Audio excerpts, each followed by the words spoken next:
पुण्यातील Porsche car दुहेरी बळी प्रकरणामधली अल्पवयीन आरोपीची तात्काळ सुटका करण्याबाबत याचिका दाखल करण्यात आलेली आहे। ही याचिका दाखल झाली आहे मुंबई उच्च न्यायालयामध्ये। 21 जूनला म्हणजेच उद्या या याचिकेवर सुनावणी होणार आहे। अल्पवयीन आरोपीची मावशी पूजा जैन यांच्याकडून ही याचिका दाखल करण्यात आली आहे। याविषयी अधिक माहिती घेऊया। आमचे प्रतिनिधी ज्ञानेश्वर चौतमल सध्या आपल्या सोबत आहेत।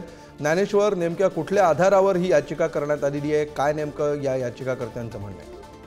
22 मे ते 14 जून पर्यंत ताब्यात ठेवणं बेकायदेशीर आहे। आपल्याला कल्पना आहे जो यातला अल्पवयीन आरोपी आहे तो सध्या या सगळ्या प्रकरणाच्या संदर्भानं बाल न्याय मंडळानं जे निर्णय घेतले त्या संदर्भानं बाल निरीक्षण गृहामध्ये आहे आणि अशा पद्धतीने इतके दिवस बाल निरीक्षण गृहामध्ये अशा पद्धतीने आरोपीला ठेवता येणार नाही अशा पद्धतीची मुंबई उच्च न्यायालयामध्ये याचिका दाखल करण्यात आलेली आहे।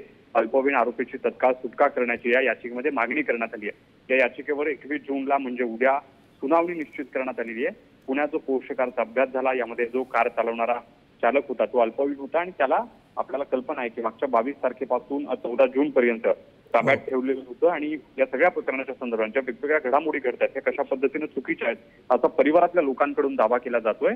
आज ही याचिका जी आहे ती न्यायमूर्ती भारती डांगरे आणि न्यायमूर्ती मंजुषा देशपांडे यांच्या कोर्टासमोर सादर झालेली होती आणि उद्या तातडीनं पुन्हा सुनावणी घेण्याचं कोर्टानं निश्चित केलेलं आहे। बघावं लागणार आहे कोर्ट या सगळ्या प्रकरणाच्या संदर्भानं नेमकं काय सांगते। आपण जर बघितलं असेल तर या सगळ्या प्रकरणामध्ये कलम 12चं उल्लंघन केल्याचा याचिकेमध्ये दावा केल्याची माहिती मिळते आहे।